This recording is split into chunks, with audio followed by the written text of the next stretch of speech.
अस्सलाम वालेकुम जी, क्या हाल है? ठीक है आप सब? अच्छा जी।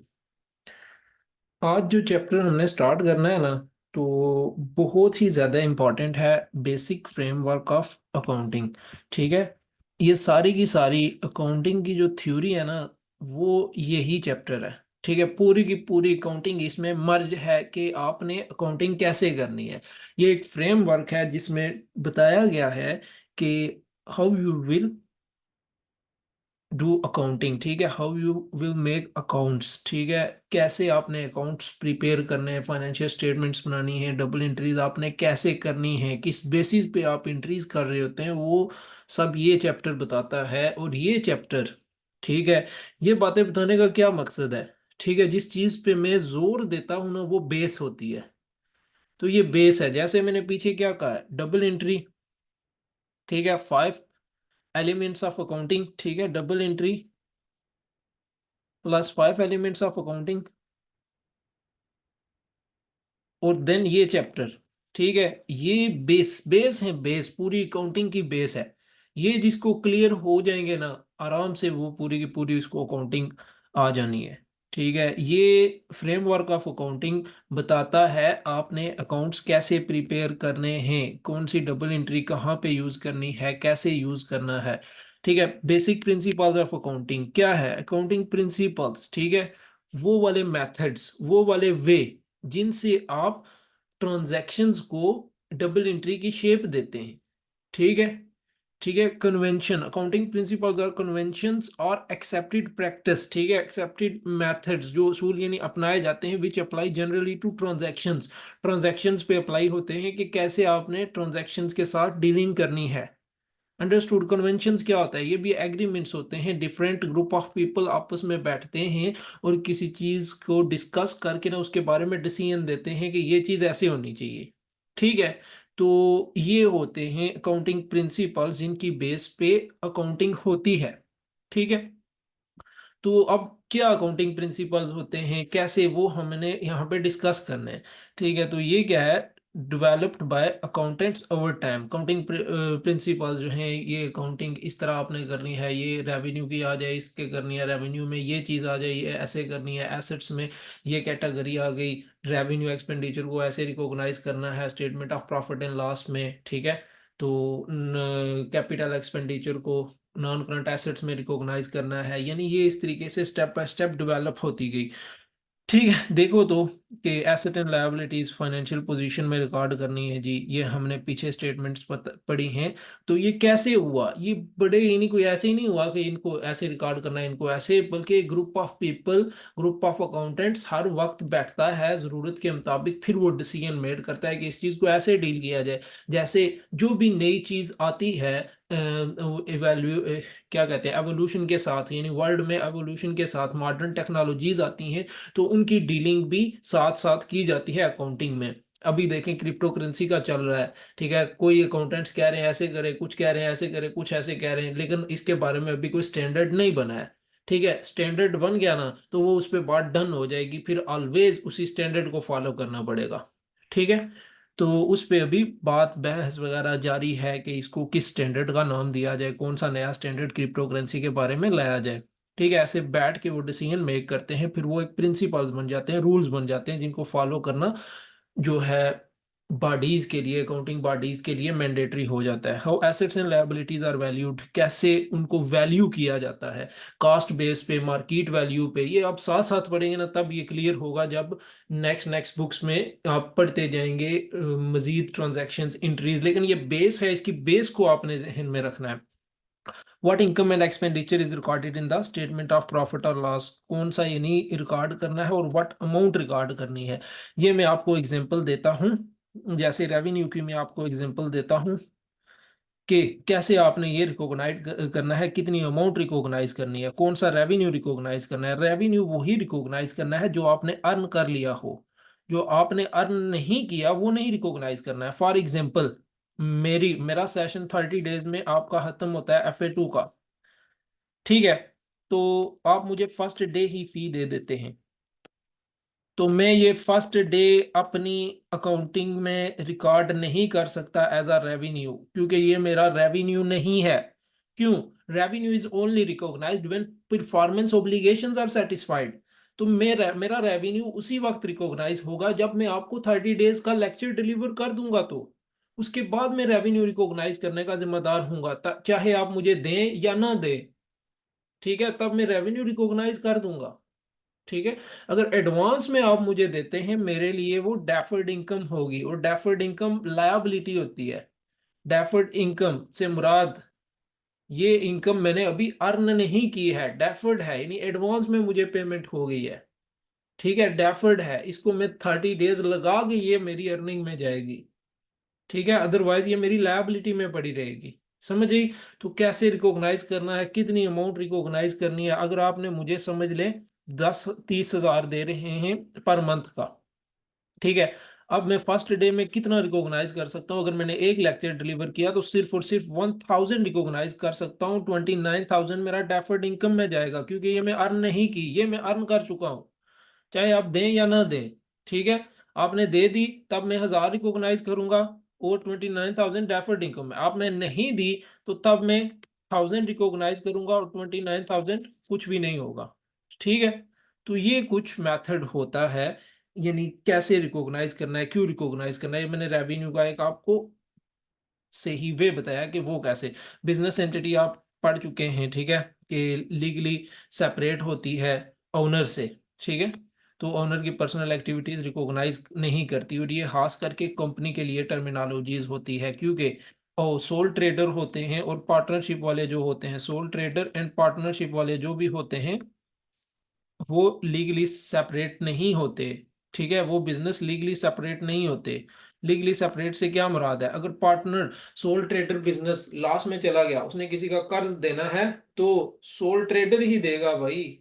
सोल ट्रेडर को चाहे अपना घर गाड़ी बेचनी पड़े ना, तो वो देगा। इसी तरह पार्टनरशिप, समझ ले मैं और जैन पार्टनरशिप में हैं, हमने एक यानी कपड़ू का कारोबार स्टार्ट कर लिया है। ठीक है, अब हमें लॉस हो जाता है तो हम दोनों ही लायबल होंगे उस पार्टनर उस लॉस को खत्म करने में, या जैसे हमने कॉन्ट्रैक्ट किया होगा।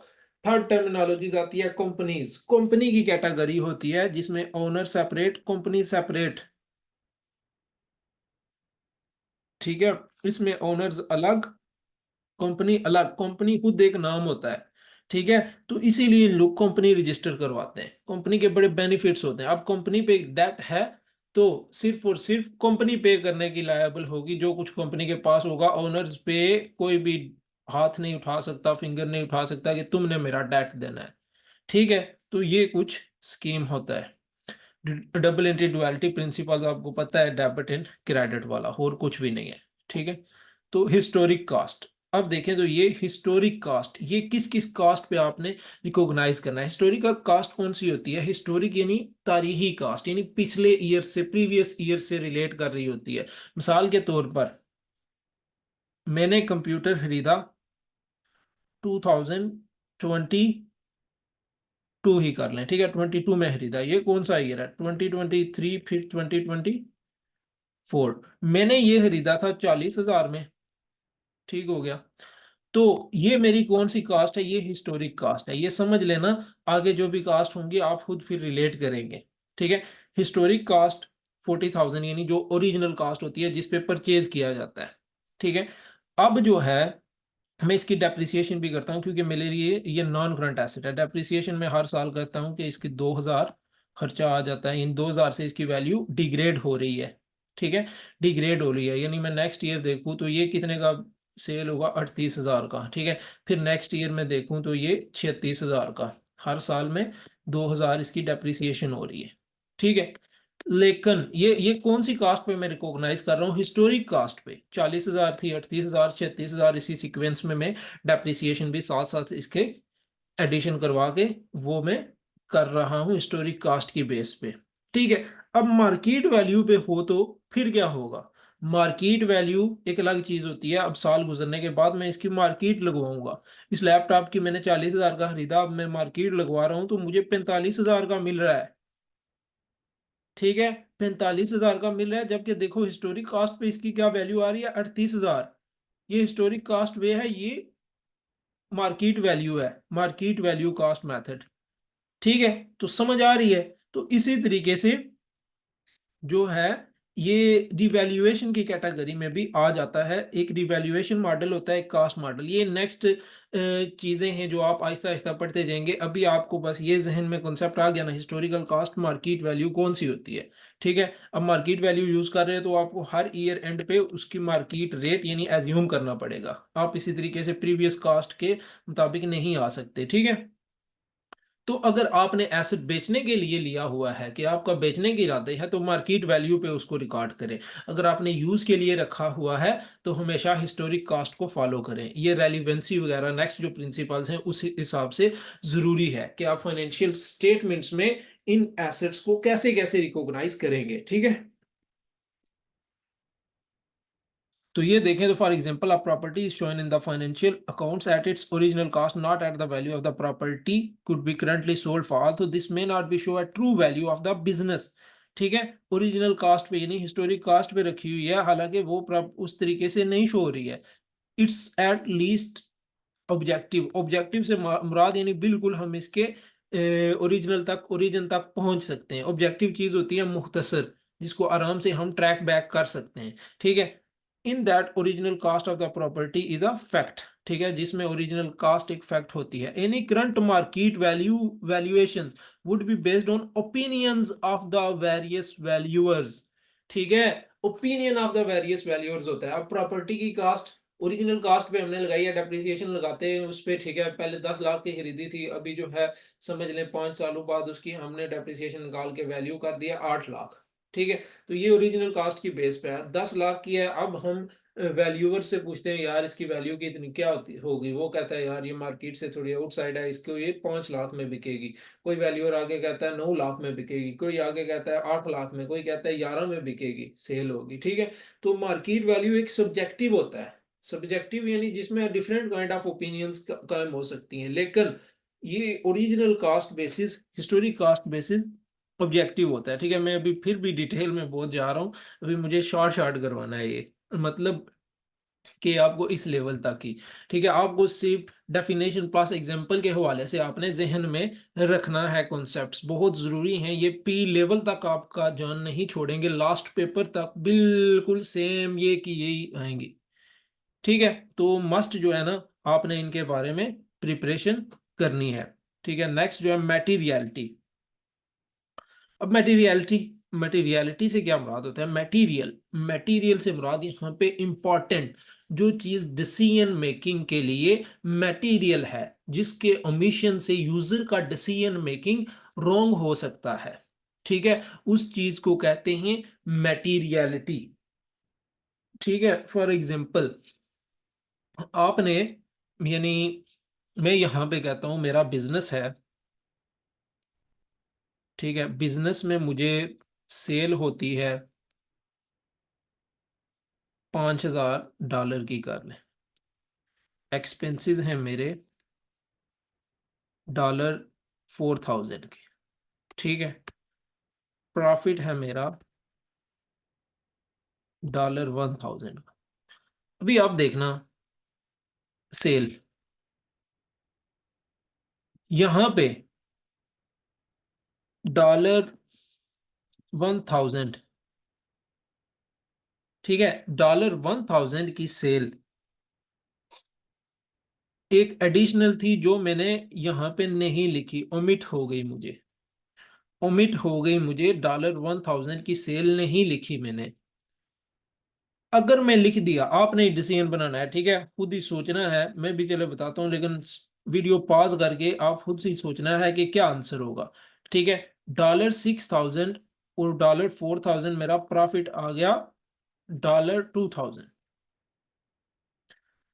ठीक है, आप मुझे बताएं ये $1,000 की सेल ओमिट की, तो क्या ये वाली सेल मटेरियल थी? अगर किसी बंदे ने मेरी कंपनी में इन्वेस्ट करना हो तो क्या उसके लिए ये डिसीजन मेकिंग में प्रॉब्लम क्रिएट कर सकती है? ये सोच के मुझे बताएं जरा। ठीक है, तो हाँ कर सकती है भाई, क्यों नहीं कर सकती? देखो यहाँ पे प्रॉफिट जो है 1,000 शो हो रहा है, यहाँ पे 2,000 शो हो रहा है।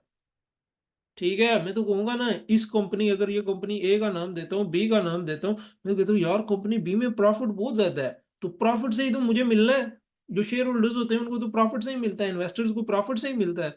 वो तो कहेगा यार प्रॉफिट इसका अच्छा है, मुझे तो इधर इन्वेस्ट करना चाहिए।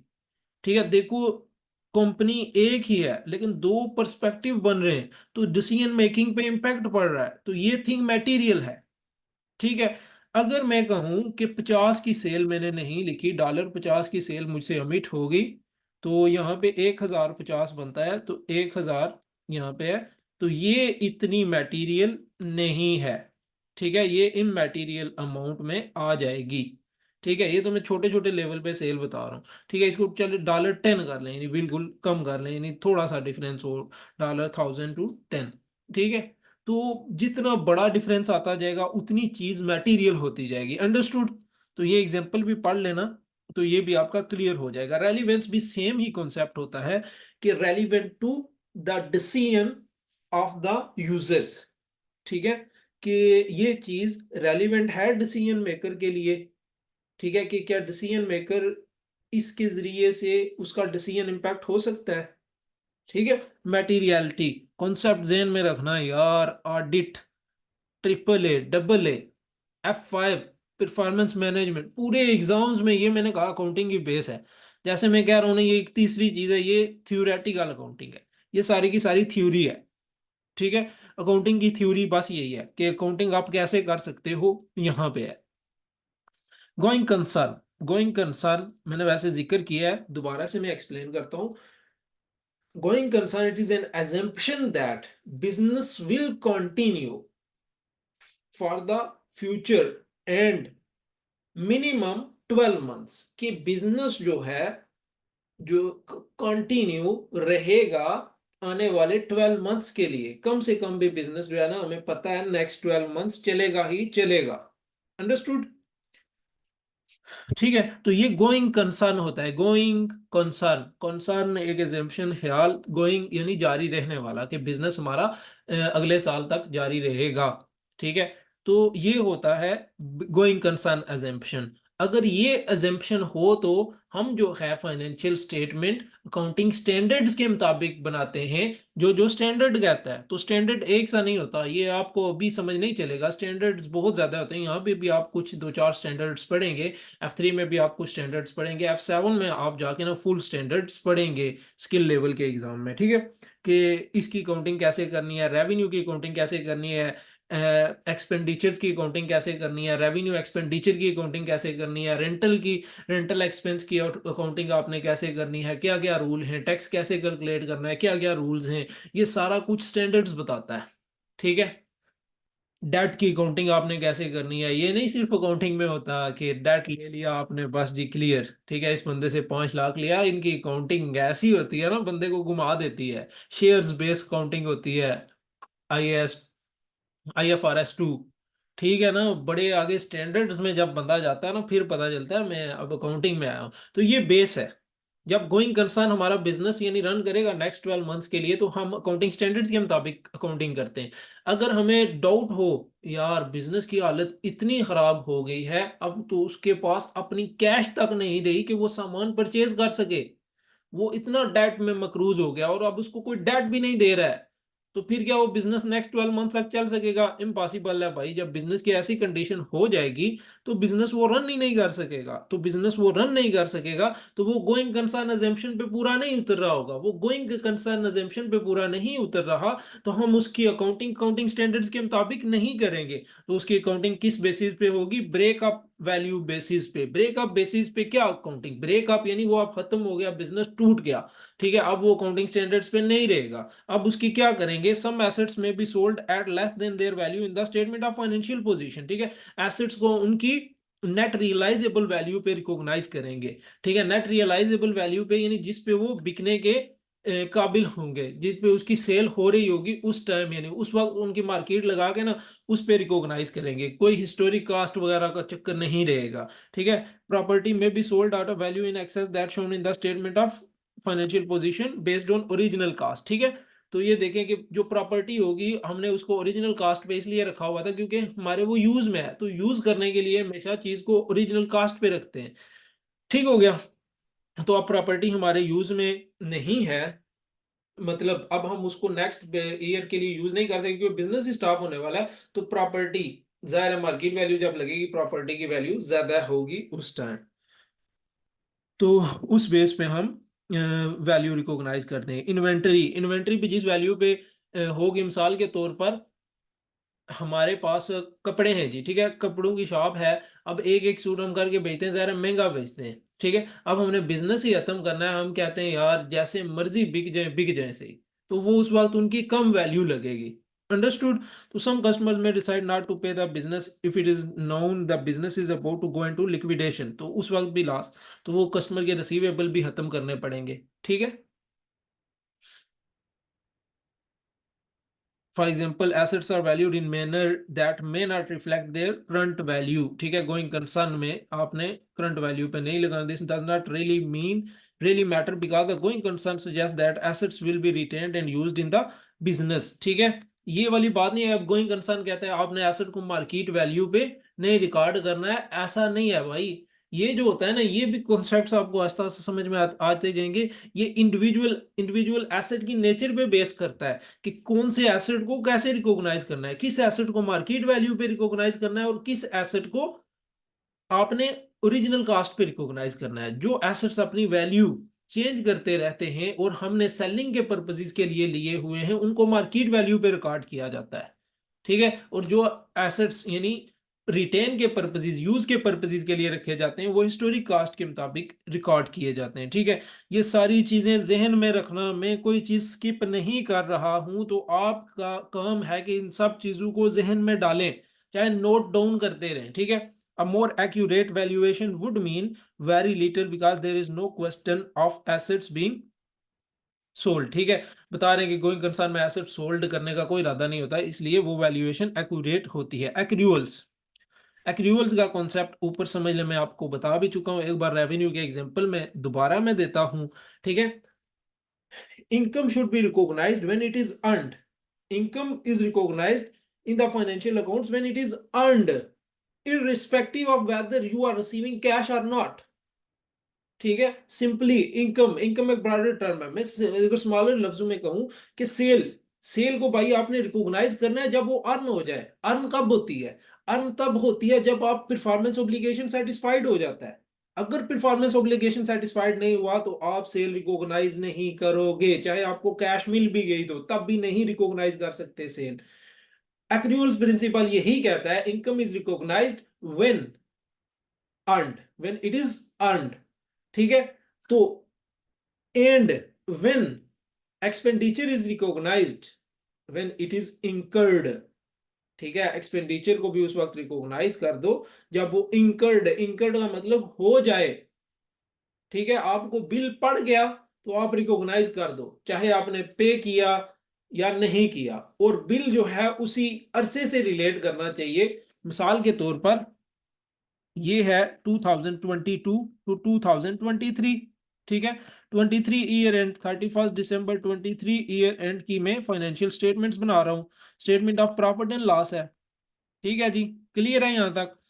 अब जो है, मैंने आपसे साल का, ईयर का कॉन्ट्रैक्ट किया हुआ है, ठीक है। 1.5 ईयर का कॉन्ट्रैक्ट समझ लें कि मैं आपको 1.5 ईयर में 8 बुक्स करवाऊंगा, ठीक है। और 1.5 ईयर में आप मुझे 1.5 लाख देंगे, 1.5 लैक्स। क्लियर है? अब जो है, ठीक है, 1.5 लैक्स। अब एक साल गुजर गया 2022 से 2023, आपने मुझे 1 रुपये भी नहीं दिया, 1 रुपये भी नहीं दिया। तो क्या मैं 2022 से 2023 में सेल रिकॉग्नाइज करूंगा कुछ? आप मुझे खामोशी से सोच के जवाब दे, जरा पॉज कर लें वीडियो को और मुझे जवाब दे, ठीक है। देखें भाई, आपने मुझे 1 रुपये भी नहीं दिया, लेकिन कॉन्सेप्ट क्या है? रूल्स कॉन्सेप्ट कहता है एक साल गुजर गया, मैंने एक साल आपको पढ़ाया, मेरा परफॉर्मेंस ऑब्लिगेशन सेटिस्फाइड हो गया। आपने रेवेन्यू रिकॉग्नाइज में क्या देखना है? परफॉर्मेंस ऑब्लिगेशन सेटिस्फाई हो रहा है कि नहीं। तो मेरा सेटिस्फाई हो गया, मैंने एक साल लेक्चर दिए आपको, तो मुझे अपनी स्टेटमेंट्स में रेवेन्यू 1 लाख से रिकॉग्नाइज करना चाहिए। That will be the right treatment. Understood? ठीक है। अब दूसरी कंडीशन देख लो, आपने मुझे 1.5 लाख एडवांस में ही दे दिया, फर्स्ट डे में ही दे दिया, तो क्या मुझे 2022 से 23 में 1.5 लाख रिकॉग्नाइज करना चाहिए? फिर से आंसर है नो भाई। आप उसको नहीं रिकॉग्नाइज कर सकते। क्यों? रीजन एक ही है, परफॉर्मेंस ऑब्लिगेशन सेटिस्फाइड नहीं हुआ।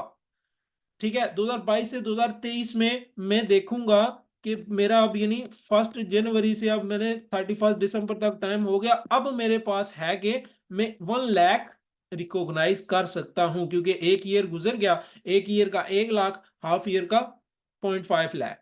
समझ आ गया? ठीक है, क्लियर है? तो ये चीज आपके जहन में होनी चाहिए। Okay, understood? ये एक्रूल्स कॉन्सेप्ट होता है। ठीक है, तो एक्सपेंसेस इंकर्ड से क्या मुराद है? मिसाल के तौर पर आपका बिजली का बिल आ गया, ठीक है, मंथ एक गुजर गया, आपने पे नहीं भी किया तब भी रिकॉग्नाइज करो भाई। दूसरी बात, ठीक है, और ये टाइम टू टाइम होना चाहिए। आप मिसाल के तौर पर जैसे मैंने रेवेन्यू का बताया, ऐसे ही रेंटल का सोच लें, रेंट। ठीक है, आपने 1.5 ईयर का रेंट एडवांस में दे दिया, ठीक है, साल गुजर गया, एडवांस में दे दिया गया, आप एडवांस में उसको 1 जनवरी को ही रिकॉग्नाइज कर देंगे?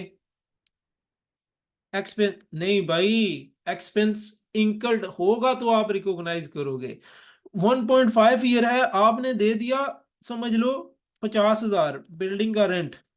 ठीक है, 50,000 आपने 1.5 साल का कॉन्ट्रैक्ट कर दिया और 50,000 दे रहे। ठीक है, ये 5 लाख कर ले, 5 लाख आप दे रहे हैं 1.5 लाख में। ठीक है, तो आपने 1 साल में कितना रिकॉग्नाइज करना है, टाइम अपोर्शन करना है। ठीक है, ये मैं बहुत आगे की बातें बता रहा हूँ। 5 lakh divided by 18 multiply by 12, तो ये 12 मंथ का निकल आएगा, और जो निकलेगा वो आपने किस में रिकॉग्नाइज करना है? 2022 से 2023 के लिए। ठीक है, वो अमाउंट आपने 2022 टू 2023 में रिकॉग्नाइज करनी है। रेंट एक्सपेंस, ठीक है, टाइम अपोर्शन करना है। टाइम अपोर्शन बड़ा जरूरी है कि किस ईयर का रेंट कितना बन रहा है, नेक्स्ट ईयर का कितना बन रहा है। उन 5 मंथ का अभी नहीं रिकॉग्नाइज करना, वो उन 5 मंथ में करना है। अंडरस्टूड? ठीक है, फिर नेक्स्ट आपका जो कॉन्सेप्ट है कंसिस्टेंसी है। कंसिस्टेंसी, कंसिस्टेंसी, कंसिस्टेंसी, जो मैं आपको बार बार कहता हूं भाई, कंसिस्टेंट रहें, डेली रूटीन में कंसिस्टेंट रहें, डिसिप्लिन लाएं अपने अंदर। अगर आप 3 घंटे तैयारी करते हैं तो डेली बेस पे 3 घंटे 3 घंटे 3 घंटे तैयारी होनी चाहिए। ठीक है, 4 आवर्स 4 आवर्स 4 आवर्स की तैयारी होनी चाहिए। ठीक है, कंसिस्टेंसी से एक और बात मुझे जहन में आई कि भाई साहब, मैं अगर आपको 2 आवर्स का लेक्चर दे रहा हूं ना, ठीक है, तो आपके लिए ये 2 आवर्स जो है अनकाउंटेबल है, आपकी यहाँ पे कोई इनपुट नहीं लग रही है। आपकी कब इनपुट लगेगी? आपकी वर्किंग पे। ठीक है, आप सोच रहे हो कि मैं 2 आवर्स मैंने लेक्चर ले लिए, मैंने 2 घंटे पढ़ लिया, भाई साहब आपने कुछ नहीं पढ़ा, मैंने पढ़ा है, मैंने पढ़ाया है। आपका इनपुट कुछ भी नहीं है, आपका इनपुट कुछ नहीं है, और आप आउटपुट ढूंढ रहे हो। ठीक है, आउटपुट यानी रिजल्ट। इनपुट आप कुछ एफर्ट डालोगे तो आपको आउटपुट मिलेगा ना। ये तो मेरी एफर्ट है 2 आवर्स की, आपकी क्या है? आपने सुना बस, सुनने के बाद एप्लीकेशन होती है, इम्प्लीमेंटेशन होती है। भाई साहब, मैंने 2 घंटे आपको पढ़ाया है, आपको कितने घंटे? 4 आवर्स मिनिमम, इसका डबल। 4 आवर्स आपको वर्क करना है, तब जाके आपका आउटपुट बनेगा, तब जाके आपका रिजल्ट मिलेगा आपको। अदरवाइज इम्पॉसिबल है, कोई लॉजिक साइंस ही नहीं बनती है। ये 2 घंटे अगर आप सोचते हो कि आपने मेहनत की है, ये ही सबसे बड़ी जो है ना वीकनेस होती है स्टूडेंट की। वो सोचता है ये 2 घंटे मैंने लेक्चर ले लिया, मैंने सब कुछ कर लिया। ऐसा नहीं होता है। ये 2 घंटे टीचर की मेहनत होती है। आपकी मेहनत कब लगेगी? यहाँ पे 4 आवर्स जो लगाएंगे आप, वो आपकी इनपुट होगी, और ये आपका आउटपुट फिर आएगा। अंडरस्टूड? ठीक है, तो कभी भी ये लेक्चर्स को अपनी स्टडी में काउंट नहीं करना है। ये एज अ वार्म अप आप एज्यूम कर सकते हैं। ठीक है, आप यानी फुटबॉल ही खेलते हैं समझ ले, आप वार्म अप एक्सरसाइज वगैरह करते हैं, तो आप क्या सोचते हैं मैंने मैच खेल लिया? नहीं भाई, मैच खेलने के लिए आपको खुद ग्राउंड में उतरना पड़ता है। ठीक है, आप वार्म अप से मैच नहीं खेल सकते, या देख के किसी को देख रहे हैं तो वो आप मैच नहीं खेल रहे। प्रैक्टिकली जब खुद फील्ड में उतरेंगे तो तब जाके आपकी यानी इनपुट पड़ेगी वहां पे। सही है, तो ये चीज जहन में रखनी है। ये 2 आवर्स को जस्ट एज्यूम करना मैं वार्म अप हो रहा हूँ, इसके बाद मेरी एक्सरसाइज शुरू होगी, इसके बाद जो मैं डालूंगा वो उसका आउटपुट मुझे मिलेगा, इसका नहीं मिलेगा। क्लियर? तो कंसिस्टेंसी यानी अब इन 4 आवर्स को आप हर दिन लेके जाते हो, हर दिन सेम 4 आवर्स है, इनमें चेंजिंग नहीं करते हो। ये नहीं है एक दिन आप 3 घंटे पढ़ रहे हो, एक दिन 2 घंटे, एक दिन कहते हो छुट्टी कर लो, एक दिन फिर 4 घंटे, एक दिन मैं कहता हूँ जी 7 घंटे पढ़ लूंगा। तो ये इनकॉन्सिस्टेंसी है आपकी, को खुद नहीं पता चलेगा आप क्या कर रहे हो। तो दूसरे लोग तो सोचेंगे यार ठीक है, कंसिस्टेंट हो गए, हर बंदा आप पे रिलाई करेगा, ट्रस्ट करेगा। ठीक है, आप एक दिन भी छुट्टी करते हो, आप फ्री घूमते फिरते हो, तो लोग सोचेंगे यार ये बेला है, फारग है, फ्री है। लेकिन आपकी कंसिस्टेंसी रूटीन होगी तो लोग भी कहेंगे यार बड़ा ये डिसिप्लिन बंदा है जी, ये ऐसा ऐसा काम करता है, ये डे में जो है ना कोई भी डे मिस नहीं करता है, नमाज रेगुलरली 5 टाइम पढ़ते हैं हम, तो ये क्या मतलब होता है, डिसिप्लिन को फॉलो कर रहे हैं, कंसिस्टेंट हैं हम। ठीक है, एक दिन पढ़ते हैं एक दिन नहीं, फिर उस बंदे को नमाजी तो नहीं ना कहा जाता। ठीक है, तो कंसिस्टेंट का मतलब समझ आया, बिल्कुल एक ट्रैक पे रहना। तो यही बात है अकाउंटिंग प्रिंसिपल्स के हवाले से, अकाउंटिंग एस्टिमेट्स जो यूज करते हो आप अकाउंटिंग में, वो सेम टू सेम रहना चाहिए। ये ना हो कि एक दफा आप डेप्रिसिएशन जो है स्ट्रेट लाइन के जरिए करते हो, और दूसरी दफा नेक्स्ट ईयर में आप जो है डेप्रिसिएशन रिड्यूसिंग बैलेंस मेथड से करते हो। ठीक है, एक दफा आप एक चीज को नॉन करंट एसेट के तौर पर रिकॉग्नाइज करते हो, नेक्स्ट ईयर आप उस चीज को रेवेन्यू एक्सपेंडिचर के तौर पर रिकॉग्नाइज करते हो। तो ऐसा नहीं होना चाहिए, कंसिस्टेंसी होनी चाहिए आपके अकाउंटिंग प्रिंसिपल्स में। आप जो अकाउंटिंग प्रिंसिपल्स यूज कर रहे हो वो ईयर टू ईयर सेम होने चाहिए। ठीक है, आप जो है इन्वेंट्री को काउंट करने के डिफरेंट मेथड्स होते हैं, जो जो आगे चलेंगे ना आपके ये कॉन्सेप्ट्स क्लियर होते चाहिए, बेस आप एज्यूम रखें। ठीक है, नेक्स्ट चैप्टर में मैं बताता जाऊंगा कि ये कंसिस्टेंसी कैसे मैटर। इन्वेंट्री की वैल्यूएशन के 3 मेथड होते हैं, FIFO, LIFO, average cost method. ठीक है, तो FIFO, FIFO, FIFO first in first out, LIFO last in first out. ठीक है, तो आप जो है पिछले साल फीफो से इन्वेंट्री मैयर कर रहे थे, नेक्स्ट ईयर आप लिफो से इन्वेंट्री मैयर कर रहे हो, भाई साहब कोई भी आपको जान नहीं पाएगा ये क्या कर रहा है बंदा। ठीक है, ये अकाउंटिंग स्टेटमेंट्स यूजर्स के लिए बेनिफिशियल नहीं होनी है। ये सारा फ्रेमवर्क ऐसा बताता है कि आपकी अकाउंटिंग स्टेटमेंट्स, फाइनेंशियल स्टेटमेंट्स ऐसी होनी चाहिए कि वो यूजर को प्रॉपरली समझ आए। ठीक है, ये वांट और नीड को आप समझें, अभी से समझें। ठीक है, यहां पे भी देखें, नीड की बात है, वांट की नहीं। वांट से मुराद हम क्या चाहते हैं, हम क्या चाहते हैं ये मैटर नहीं करता। मैटर क्या करता है, अदर्स क्या चाहते हैं, दूसरे लोग क्या चाहते हैं। दूसरे लोगों की आप फुलफिल करोगे तो तभी आपकी वैल्यू बनेगी। आप अगर चाहते हो कि आपको कोई पसंद करे, ठीक है, तो ये आपकी वांट है, तो आप उसको फुलफिल करो जो दूसरा चाहता है, तो आप जो है उसकी नीड बन जाओगे, आप फिर वैल्यूएबल होगे। ठीक है, तो ये वैल्यूएबल हर पूरी वर्ल्ड में ये यूज होती है। वैल्यूएबल की डेफिनेशन क्या होती है कि ये नहीं वो काम ना करोगे जो आप चाहते हो, वो काम करो जो दुनिया चाहती है आपसे। ठीक है, तभी आप वैल्यूएबल होगे। ये नहीं कहता कि पैशन, पैशन मतलब आप अपने पैशन को उस वे से करो, इतने यानी इतने जोश से करो कि दुनिया ये नहीं देखे, दुनिया की किसको देखे, टॉप लेवल को देखना चाहती है। ठीक है, पोजीशन होल्डर्स को, कितने बंदे ही नहीं क्या कहते हैं कि ACCA कर रहे हैं, लेकिन जो पोजीशन लेता है दुनिया उसको अच्छा कहती है। ठीक है, दुनिया की वांट, आपकी वांट, आप कहते हो मैं पास हो जाऊं, जब आपकी वांट दुनिया की वांट से मैच हो जाएगी ना, तब आप सक्सेसफुल पर्सन बन जाओगे, तब आप वैल्यूएबल होगे। वैल्यूएबल बहुत ही हैवी वर्ड है। ठीक है, तो ये क्या यूजर्स की क्या नीड है भाई, यूजर्स की नीड है कि हर साल आपका कंसिस्टेंट होना चाहिए, कंसिस्टेंट अकाउंटिंग पॉलिसीज यूज होनी चाहिए। ठीक है, तो ये आपने रीड करना है। फिर a note regarding prudence, prudence का मैंने याद है आपको पहले भी बताया था, प्रूडेंस का मतलब है एहतियात करना, केयर करना। ठीक है, प्रूडेंस का मतलब कॉशंस यानी मुख्तात रहना। प्रूडेंस का मतलब assets and gains never should be overstated and liabilities and losses never should be understated, के asset और gains को कभी भी overstated नहीं समझना, और liabilities और losses को कभी भी understated नहीं समझना।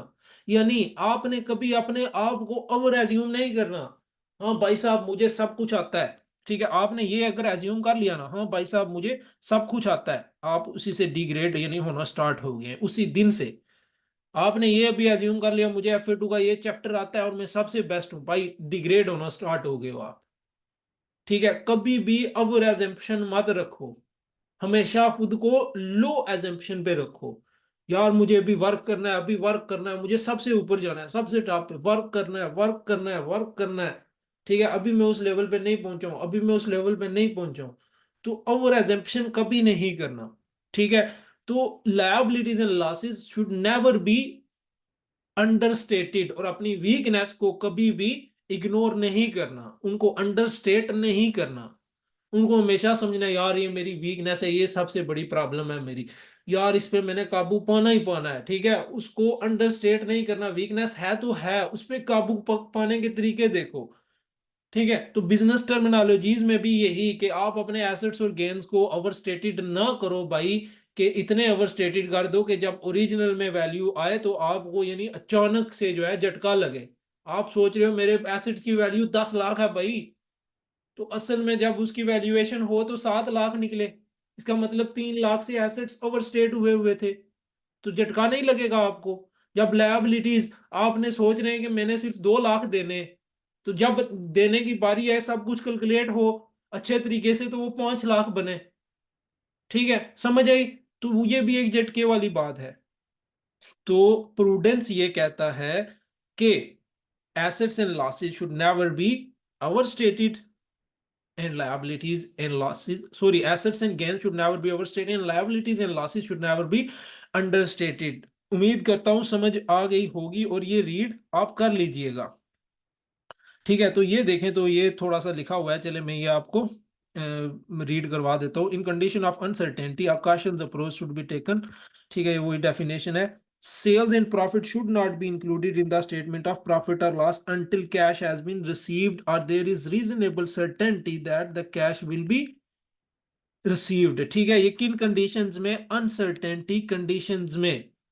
ठीक है, कि आपको, आपने, मैं आप में से नहीं, 5 बंदों को पढ़ा रहा हूँ, 5 बंदों को पढ़ा रहा हूँ, मुझे 5वें बंदे का पहले से ही डाउट है, यार इसको, इससे मुझे इनकम मिलेगी ही नहीं। ठीक है, मैं उसको पहले से ही समझ लो फ्री में ही पढ़ा रहा हूँ। ठीक है, तो मुझे तो उससे इनकम मिलेगी ही नहीं, तो मैं अपनी अगर फाइनेंशियल स्टेटमेंट्स में रिकॉग्नाइज करवा दूं कि यार हाँ ये मैं 50,000 रिकॉग्नाइज करवा देता हूँ, यार उस 5वें का भी 10,000 इंक्लूड कर देता हूँ, ठीक है, मेरे बिजनेस की अच्छी वैल्यू बनेगी। ओ भाई साहब, क्या कर रहे हो आप? उससे तो मिलेगी ही नहीं। फ्री में ना सही, वैसे भी उसको मैं पढ़ा रहा हूँ, लेकिन मुझे डाउट है। ठीक है, अनसर्टेनिटी है यार, उससे मिलेगी कि नहीं, वो तो देने वाला बंदा नहीं है। ठीक है, तो वो अनसर्टेनिटी, अनसर्टेनिटी के वक्त आपको पता है ना, रिसीवेबल अलाउंसेस क्रिएट होते हैं। ठीक है, बैड डेट्स बनता है, तो वो उसको कभी भी आप उस सूरत में ना रिकॉग्नाइज करें। ये नहीं है, देखो ये एक दूसरे से टर्मिनोलॉजीज बहुत रिलेट, बहुत कनेक्ट करती हैं। अनसर्टेनिटी कब होती है? रिसीवेबल अलाउंस क्यों क्रिएट करते हो? ठीक है, रिसीवेबल अलाउंसेस इसीलिए क्रिएट करते हो भाई, हमें डाउट है, हमें पैसे नहीं शायद रिसीव ना हो। तो फिर पिछले साल का आप जायजा लेते हो, हाँ वाकई यार ये इतने पैसे रिसीव नहीं हुए, तो नेक्स्ट ईयर फिर आप वही अलाउंस ओरिजिनल में क्रिएट करवा देते हो, फिर इस तरीके से आप अलाउंस कंटिन्यूसली चेंज करवाते रहते हो। This is reality in businesses. ठीक है, तो ये देखो, कहते हैं कि inventory, inventory always be valued eight, ये IAS 2 inventory, IAS 2 inventory, inventory का स्टैंडर्ड है, इन्वेंट्री का स्टैंडर्ड कहता है, ये डेफिनेशन आती होती है FA 2 में भी, बाद होगा F3 में भी, कि इन्वेंट्री को कैसे रिकॉग्नाइज किया जाए। Inventory always should be valued at the lower of cost, lower of cost and net realisable value. Lower of cost, दो इन्वेंट्री की टर्मिनोलॉजीज हैं, लोअर ऑफ किस पे? कॉस्ट पे, या NRV पे, नेट रियलाइजेबल वैल्यू। NRV क्या होती है? Sale price minus selling cost. ठीक है, अभी मैं आपको एक एग्जांपल दे रहा हूं, ये आगे भी आप इन्वेंट्री का समझ लें, क्लियर हो जाएगा। अब इन्वेंट्री के हमने खरीदी, हमें पड़ी 25 में, हमें पड़ी 25 में, $25 का एक पीस पड़ रहा है। ठीक है, कॉस्ट हमें 25 की पड़ रही है। NRV इसकी निकालते हैं। NRV में कहता हूं ये हमने बेचनी कितने की थी? 30 की। और सेलिंग कास्ट में एक बंदे को कहता हूं अगर तुम मुझे ये बेच दो तो पर आइटम का $3 कमीशन दूंगा। ठीक है, ये मुझे सेलिंग कास्ट पड़ रही है। तो NRV मेरी क्या निकली? 27। आपने यहां से कौन सा पिक करना है इन्वेंट्री की कास्ट के लिए? हमेशा $25, $27 नहीं पिक कर सकते, क्योंकि आपने ऊपर प्रूडेंस पढ़ा है, asset should always be recognised at lower of. ठीक है, asset should always be recognised at lower of cost, ठीक है, should never be over stated. तो अगर 27 पे करेंगे ओवर स्टेटेड होगा, तो असल कास्ट हमेशा लोअर पे हम रखते हैं, ठीक है। तो $25 पे रिकॉग्नाइज करेंगे इसको। Inventory should always be recorded at lower of cost और एनआरवी। और अगर आप देखो, ठीक है, अगर मैं इसका चेंज करूं थोड़ा सा कि सेलिंग कास्ट इसकी $7 है, मुझे वो बंदा कहता है मैं $7 में बेच बेच के दूंगा, तो ये मेरा एनआरवी क्या निकलता है $23। तो मुझे किस कास्ट पे रिकॉग्नाइज करना है भाई साहब? अब लोअर ये है तो कास्ट पे नहीं रिकॉग्नाइज होगी, एनआरवी पे रिकॉग्नाइज होगी। तो right way to recognise inventory is no NRV, ठीक है। अंडरस्टूड, समझ आई? तो ये रीड कर लेना। एक्टिविटी 1 है, मस्ट अटेम्प्ट करेंगे आप, अच्छे से अटेम्प्ट करनी है। काउंटिंग स्टैंडर्ड्स, ये देखें जी, काउंटिंग स्टैंडर्ड्स जो हमें बताते हैं अकाउंटिंग कैसे करनी है, ठीक है। जैसे IAS 2 इन्वेंट्री का ऊपर अकाउंटिंग स्टैंडर्ड की डेफिनेशन थी, आपने इन्वेंट्री कैसे करनी है, लोअर ऑफ कॉस्ट और एनआरवी पे करनी है, ठीक है। तो नेक्स्ट आगे यानी वो स्टैंडर्ड बनाते हैं, लोअर ऑफ एनआरवी कैसे निकालनी है, कास्ट क्यों कौन सी होती है, ठीक है, कास्ट में क्या क्या चीजें जाती हैं, एनआरवी में, ये पूरा स्टैंडर्ड आपको डिटेल से बताता रहता है, ठीक है। तो अकाउंटिंग स्टैंडर्ड्स, ये देखो, set of rules and regulations, guidelines होती हैं जो issued by a body formed, जैसे IFRS international foundation reporting standards within the accountancy profession governing the preparation and presentation of all financial statements that purport to show a true and fair view, ठीक है। वो वाले आपने principles कैसे use करने हैं जिनसे अकाउंटिंग स्टेटमेंट्स बिल्कुल ट्रू एंड फेयर व्यू में नजर आए, ठीक है। तो ये कौन बताता है? अकाउंटिंग प्रोफेशनल्स होते हैं, डिफरेंट वर्ल्ड से जो है ना इकट्ठे होते हैं, ये एक एक जगह पे इनकी मीटिंग कॉन्फ्रेंसेस होते हैं, फिर वो आपस में डिसाइड करते हैं, जो भी इशू होता है उस पर डिसाइड करते हैं, ठीक है। तो फिर ये ग्लोबल सेट ऑफ रूल्स होते हैं जो all over the globe same follow किए जाते हैं, ठीक है। देखो, international accounting standards and international financial reporting standards, देखो आप क्रिप्टो करेंसी का मैं कह रहा हूँ इशू चल रहा है, तो सारी बॉडीज के बंदे मेन मेन इकट्ठे होंगे, बैठेंगे, इस पे डिस्कस करेंगे, डिफरेंट कंट्रीज के पीपल एक जगह पे यानी कॉन्फ्रेंस करेंगे, जैसे समझ लो फ्रांस, UK या इस तरीके से। तो वहां पे बैठ के इनकी मीटिंग होती है, अभी भी होती होगी, ठीक है, कि क्रिप्टो करेंसी को कैसे रिकॉग्नाइज करते हैं। कोई कोई मशवरा देता है, कोई कोई कैसे, कोई कहता है ये एक एसेट है और ये करंट एसेट की कैटेगरी में आता है, तो इसको ऐसे करना चाहिए, इसको ऐसे रिकॉग्नाइज करना चाहिए, इसको मार्केट वैल्यू पे रिकॉग्नाइज करना चाहिए, इसको ओरिजिनल कास्ट पे रिकॉग्नाइज करना चाहिए, कैसे करना चाहिए, सब कुछ डिस्कशन होती है। फिर वहां पे एक स्टैंडर्ड तैयार होता है, ठीक है। फिर वो सबकी मर्जी से वो स्टैंडर्ड, जितने ज्यादा एग्री होंगे बंदे एक मेजोरिटी में, तो वो फिर स्टैंडर्ड बन जाता है कि अब इस चीज को ऐसे ऐसे रिकॉग्नाइज करना है। अंडरस्टूड, ठीक है। तो फिर companies are required to follow that rules, ठीक है। तो सोल ट्रेडर एंड पार्टनरशिप को फॉलो करने की जरूरत नहीं होती, लेकिन वो अगर फॉलो करते हैं तो उनके लिए यही बेहतरीन होता है, क्योंकि अकाउंटिंग का बिल्कुल ट्रू एंड फेयर व्यू आएगा, तो अपने बिजनेस को बहुत अच्छे से देख सकते हैं कि क्या चीज कैसे है, कौन सी कैसे है, ठीक है। देखो, तो यहाँ पे आप कुछ ये स्टैंडर्ड पढ़ोगे, ठीक है। ये तो हम नेक्स्ट चैप्टर में डिस्कस, ये भी चैप्टर है, ये भी चैप्टर है, ठीक है। IFRS 15 इसी में है। तो आई एफ ये भी चैप्टर है, उधर पढ़ेंगे हम conceptual framework of financial reporting. Conceptual framework ये भी इधर ही है, ठीक है। फ्रेमवर्क के वही बात है, फ्रेमवर्क के अकाउंटिंग कैसे की जाए, फ्रेमवर्क के मुताबिक आपको एलिमेंट्स पे कैसे यानी फोकस करना चाहिए, फंडामेंटल बेसिक कैरेक्टरिस्टिक्स कौन सी हैं, इनहेंस्ड बेसिक कैरेक्टरिस्टिक्स कौन सी हैं, कि आपने फाइनेंशियल स्टेटमेंट्स कैसे कैसे प्रिपेयर करनी है। IS 1 presentation of financial statements, याद है मैंने financial state profit and loss and financial position बनाते हुए आपको बताया था भाई, बड़ा मैटर करता है प्रेजेंटेशन, प्रेजेंटेशन, ठीक है। ये देखें यहाँ पे भी प्रेजेंटेशन का वर्ड आया हुआ है, मैं क्या क्या कहता रहता हूँ आपको कि मालेन की प्रेजेंटेशन बहुत अच्छी होती है, मुझे उसका चेक करने में मजा आता है। तो सब कोशिश करें कि उसके पैटर्न को फॉलो करें, ठीक है। प्रेजेंटेशन से क्या होती है देखें, बिल्कुल सिंपल से एग्जांपल से आपको समझा रहा हूं भाई, मैंने ये आपको कहा है, मैं एक यूजर हूं, ठीक है। मैं एक यूजर हूं आपके, यानी समझ लें कि जो आप मुझे असाइनमेंट सेंड करते हैं, मैं उसका यूजर हूं, ठीक है। उससे मुझे ये नहीं बेनिफिट होता है, मुझे आपका पता चलता है कि आप कहाँ पे हैं। तो मेरी फिर इससे प्रोग्रेस बेहतरीन होती है, ठीक है। मैं फिर आपको फिर बताता हूँ ये यहाँ यहाँ पे आप वीक हैं जी, आपने ऐसा करना है, ऐसा करना है। अब मुझे उन जो आपकी असाइनमेंट्स हैं उनकी समझ ना आएगी, तो मैं तो बड़ा बोर हूंगा ना यार, ये इसने क्या बनाया है, इसने क्या किया हुआ है। मालयन की एक बराबर प्रेजेंटेशन होती है, तो मुझे तो बड़ा अच्छा लगता है उसका चेक करना, आसानी होती है, मैं आसानी से डिसीजन मेकिंग कर सकता हूँ कि मालयन पे, मालयन यानी इस प्रोग्रेस में जान। अब दूसरे का मैं गौर से समझ ही नहीं चलेगा ये इसने यार क्या, इसने चिकन में बनाया हुआ है। ठीक है, तो मैं तो उसका यानी कोई इतना खास तरीके से देखूंगा नहीं, समझ भी नहीं आएगा, मैं वैसे ही कंफ्यूज होता जाऊंगा। तो प्रेजेंटेशन बड़ी मैटर करती है। इसी तरीके से फाइनेंशियल स्टेटमेंट्स में, जैसे मैंने आपको बताया, एसेट्स, एसेट्स के नीचे क्या, non current asset, non current asset के नीचे करंट एसेट्स।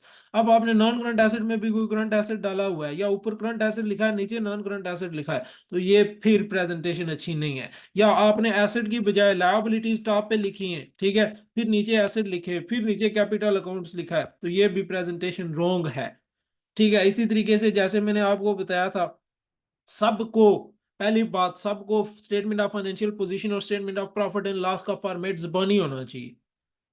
ठीक है, statement of profit and loss में मैंने आपको बताया था कि क्या, सबसे पहले सेल्स, फिर क्या है कॉस्ट ऑफ गुड्स सोल्ड, फिर क्या है ग्रॉस प्रॉफिट। अब कोई यहाँ पे कह दे ये नेट प्रॉफिट है जी, या यहाँ कॉस्ट ऑफ गुड्स सोल्ड में और भी एक्सपेंसेस माइनस करवा दे, एडमिनिस्ट्रेशन कॉस्ट माइनस करवा दे,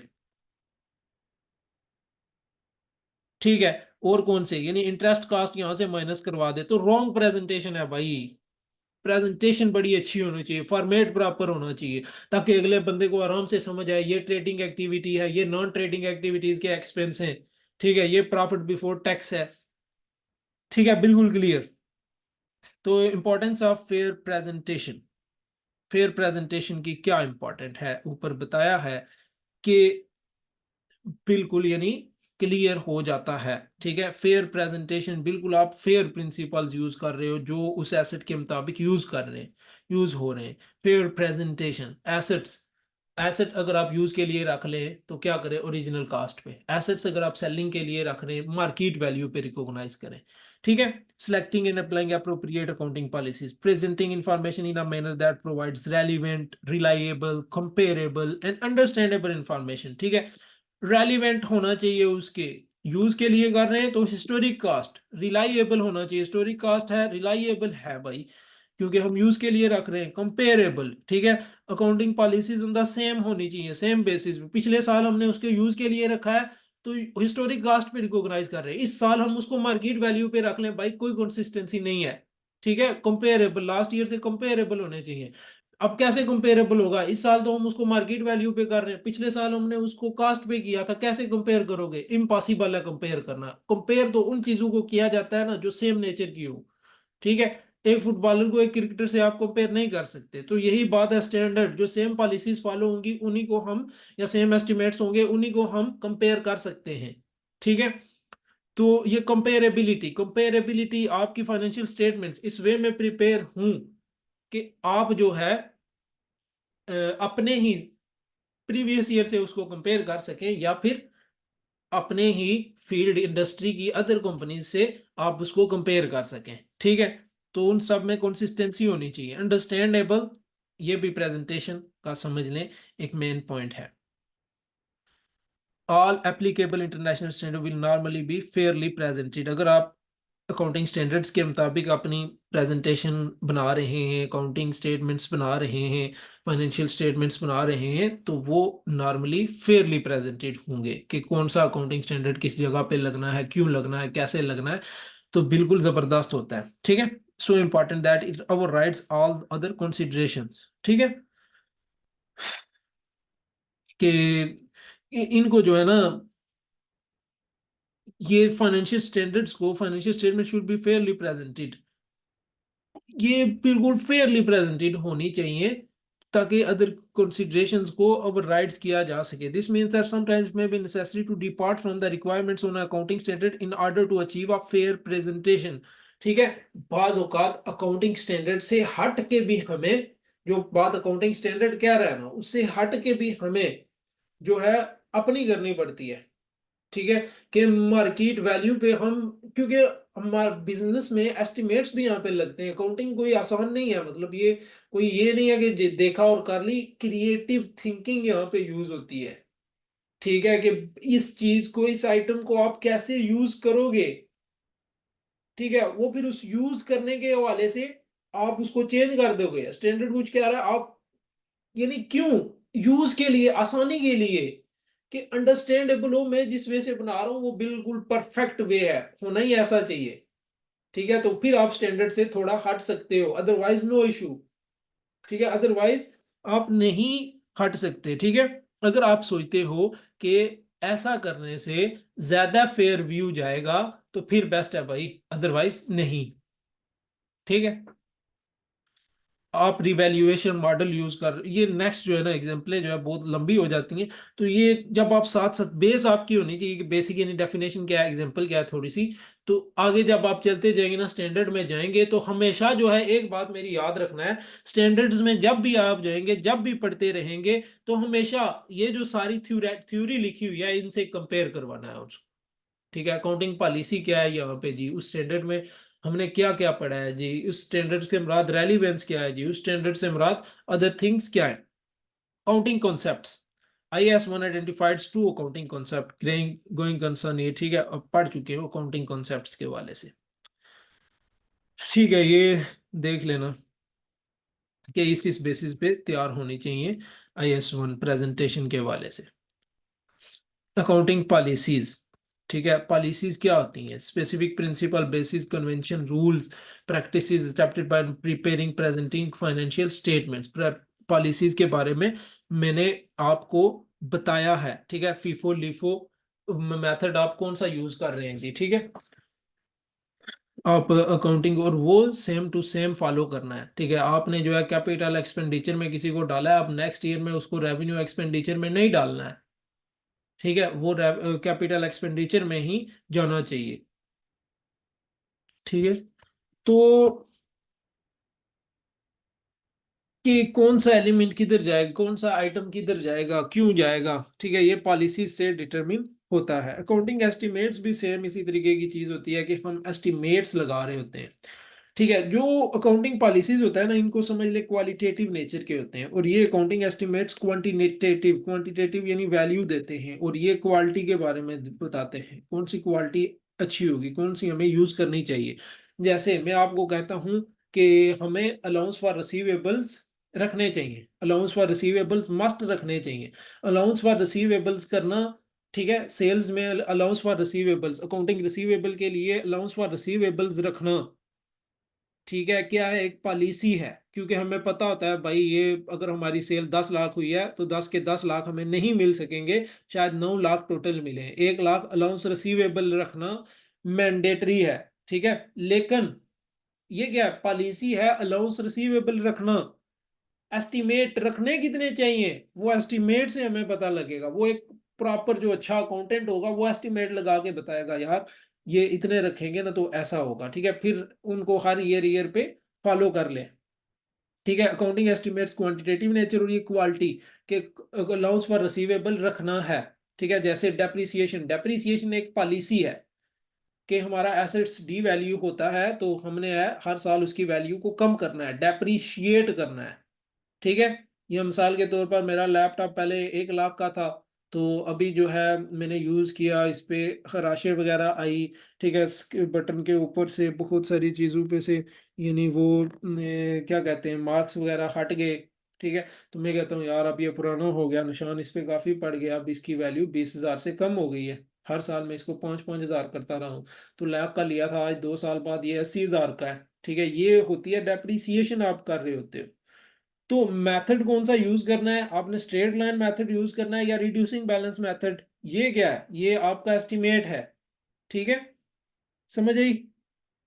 तो ये एस्टिमेट और पॉलिसी मस्ट आपको अंडरस्टूड होने चाहिए। एग्जांपल मैंने आपको बताई, रीड करना है, वो कंसर्न हो तो नोट डाउन कर लीजिएगा और ग्रुप में आप पूछ सकते हैं या मिस से भी आप पूछ सकते हैं। ठीक है, मेजरमेंट बेसिस, ठीक है, मैंने बताया आपको, कास्ट होती है, रिप्लेसमेंट कास्ट होती है, नेट रियलाइजेबल वैल्यू। ठीक है, मार्केट वैल्यू की भी कैटेगरी में आ जाती है किसी टर्मिनोलॉजी में, NRV। ठीक है, selling price less cost to sell, जो मैंने आपको ऊपर इन्वेंट्री के बारे में बताया, कास्ट हिस्टोरिक कास्ट मेथड समझ लेना। तो रिप्लेसमेंट कॉस्ट, रिप्लेसमेंट में आप अपनी आपको इसकी सबसे बेस्ट एग्जांपल देता हूँ, रिप्लेसमेंट कॉस्ट। ठीक है, मेरा 12,000 का, ठीक है, समझ लें 10,000 का, ठीक है। एक मेरा लैपटॉप था वो खराब हो गया, मैंने वो कहने लगा ये 10,000 का सेल हो जाएगा। तो मैंने कहा ये प्रिंटर, तो वो कहने लगा ये चलो तुम इसके बदले ये ले जाओ, ठीक है। तो मैं वो ले आया। तो ये रिप्लेसमेंट कॉस्ट की कैटेगरी में आता है, ठीक है। मैंने उससे कैश नहीं ली, वो पुराना एसेट देकर मैंने उसे लैपटॉप देकर प्रिंटर लेके आया घर में, ठीक है। तो रिप्लेसमेंट कॉस्ट अपोर्शन भी हो सकती है, जैसा कि मेरे उस लैपटॉप की वैल्यू 10,000 थी, मुझे वो कहने लगा प्रिंटर 15,000 का है। तो मैं कहता हूँ 10 इसके साथ रिप्लेस कर लो, 5,000 मैं तुम्हें एक्स्ट्रा पे कर दूंगा, ये रिप्लेसमेंट कॉस्ट है। अंडरस्टूड।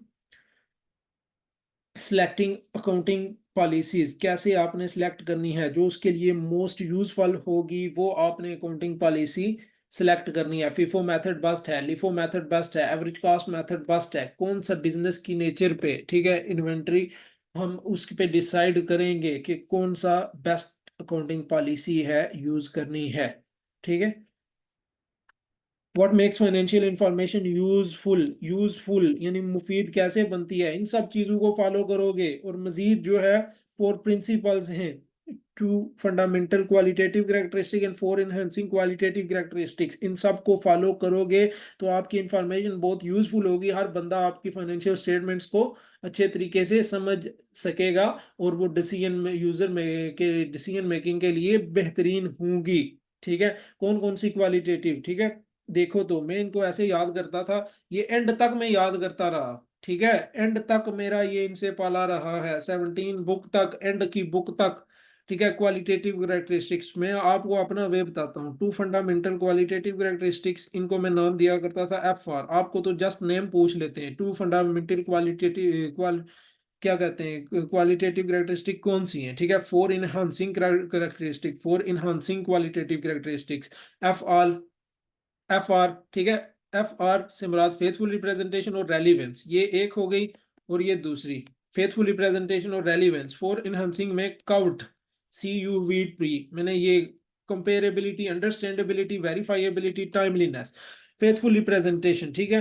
फेथफुल रिप्रेजेंटेशन क्या है, न्यूट्रल, फ्री फ्रॉम एरर, ये इसके कोड वर्ड है, न्यूट्रल, फ्री फ्रॉम एरर, ठीक है। और कंप्लीट हो, जो आप इंफॉर्मेशन दे रहे हो, जैसे मालेन बनाती है मतलब उसकी असाइनमेंट्स कंप्लीट होती है, न्यूट्रल बिल्कुल क्लियर होती है, एंड फ्री फ्रॉम एरर, ठीक है। तो इस हवाले से आपकी फाइनेंशियल स्टेटमेंट्स होनी चाहिए।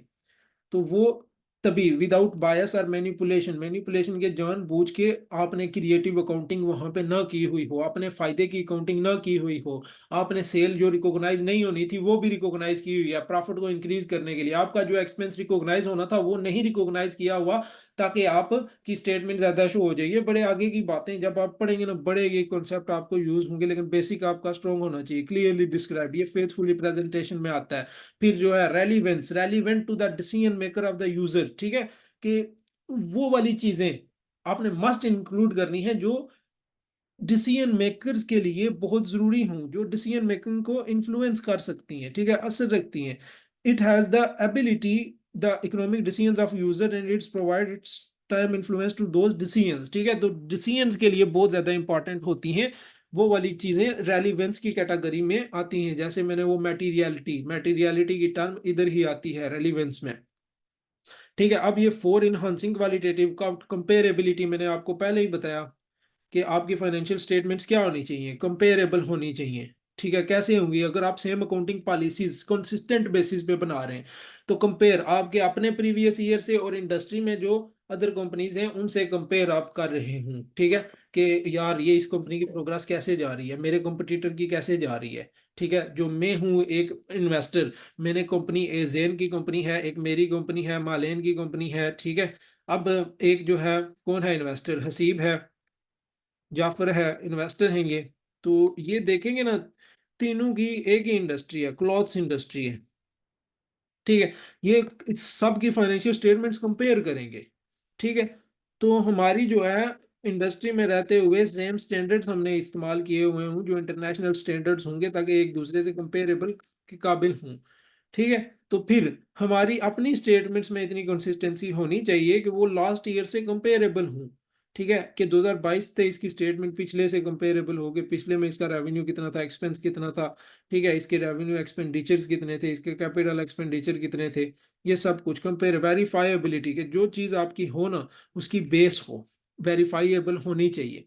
आप कहते हो $1000 सेल हो, ठीक है, कोई वैल्यूअर आके मैं बहुत, यानी आप कहते हो $1 मिलियन है, 1 मिलियन आपकी सेल है, आपने फाइनेंशियल स्टेटमेंट्स में लिखी हुई है, मैं किसी वैल्यूअर को हायर करता हूँ, मैं बहुत पोटेंशियल इन्वेस्टर हूँ, मैं कोई आपकी $1000 मिलियन यानी आपका रेवेन्यू है, तो मैं यहाँ इस कंपनी में $1 मिलियन तक इन्वेस्ट करना चाहता हूँ, ठीक है, तो 1 मिलियन तो मेरे लिए तो किसी वैल्यूअर को हायर करना बिल्कुल मसला नहीं है, मैं किसी वैल्यूअर को हायर करके कहता हूँ यार मुझे इसका जो है ना वेरीफाई करके दोगे, वाकई इसकी सेल इतनी बनती है, इसके सारे प्रीवियस रिकॉर्ड चेक करके, तो वो वैल्यूअर को मैं कहता हूँ तुम्हें मैं $500 दूंगा, तो तुम इसकी मुझे एनालिसिस करके बताओ, वो वैल्यूअर देखता है नहीं जी इसकी सारी सेल $900 मिलियन बनती है, 1000 नहीं बनती है, ठीक है, तो ये फिर आपकी जो स्टेटमेंट्स हो ना वेरीफाइएबल होनी चाहिए, ठीक है, लास्ट रिकॉर्ड से वेरीफाइएबल, टाइमलीनेस, ठीक है, आपको इंफॉर्मेशन जो है टाइम पे मिले, ठीक है, यूजर के डिसीजन मेकर को इम्पैक्ट जो है टाइम करता है, मिसाल के तौर पर आपकी कुछ चीजें जो जनवरी 2000 यानी 10 तारीख तक होनी है, समझ लें 2004 में आपने आपका ईयर एंड है और 10 जनवरी तक भी कोई चेंजेस होनी है, तो वो 10 जनवरी वाली चेंजेस भी इस साल की फाइनेंशियल स्टेटमेंट्स में इंक्लूड करें, क्योंकि वो बिल्कुल इससे रेलिवेंट ही करती हैं, इसी आखिरी साल के 10 दिन बाद यानी आप इतनी चेंजेस करवा रहे हो, तो यूजर तो पहले डिसीजन मेक कर रहा है, मिसाल के तौर पर आपके पास 10 लाख प्रॉफिट हो रहा है, ठीक है, जबकि आपने यानी जनवरी में ही 5 जनवरी में ही आपने 8 लाख का एसेट खरीदना है, तो वो आप उसी प्रॉफिट में से खरीद रहे हो, तो यूजर तो सोचेगा ना भाई बड़ा 10 लाख का प्रॉफिट है यार, मुझे इस कंपनी में इन्वेस्ट करना चाहिए, तो आपको ये भी साथ में बताना चाहिए कि इस प्रॉफिट से 5 जनवरी को हम 8 लाख का एसेट खरीद देंगे, तो ये टाइमलीनेस इंफॉर्मेशन के टाइम पे इंफॉर्मेशन ये ना हो कि 5 दिनों के गैप से वो यूजर के डिसीजन पे बड़ा इम्पैक्ट पड़े, अंडरस्टैंडेबिलिटी अंडरस्टैंडेबल होनी चाहिए,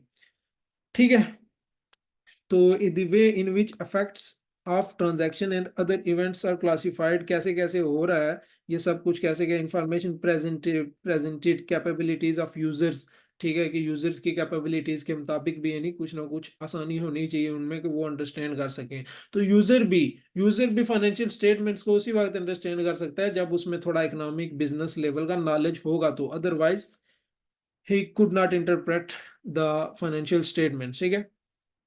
Other consideration in selecting accounting policies, relevance and conflicts होते हैं सब में, रेलिवेंस एंड रिलायबिलिटी बाद औकात ये एक दूसरे के उल्ट होती हैं, जो चीज़ रेलिवेंट होती है रिलायबल नहीं होती है, ठीक है, कैसे, for example we have already seen that an asset can be valued either it's historic cost or its current value probably provides most relevant information, ठीक है, हिस्टोरिक कास्ट क्यों नहीं रेलिवेंट इंफॉर्मेशन प्रोवाइड करती भाई, हिस्टोरिक कास्ट इसलिए नहीं relevant information provide करती, अब मैं ये सोच रहा हूँ मैं बिल्डिंग 5 साल पहले थी 10 लाख की ली थी, मैं हर साल इसकी 50,000 डेप्रिसिएशन करता रहा, तो 10 साल यानी सॉरी 4 साल पहले, ठीक है, तो हर साल में इसकी 5,000 डेप्रिसिएशन करता रहा, तो इसकी वैल्यू कितनी बनती है, इसकी वैल्यू 4 साल बाद बनेगी 8 लाख, लेकिन मार्केट में इसकी वैल्यू कितनी होगी 12 लाख, समझ लें मार्केट वैल्यू इसकी 12 लाख है, लेकिन मैंने डेप्रिसिएशन से इसकी कम कर करके 8 लाख, तो डिफरेंस है कि नहीं, हिस्टोरिक कास्ट पे 8 लाख, मार्केट वैल्यू पे यानी अभी जो सेल हो रही है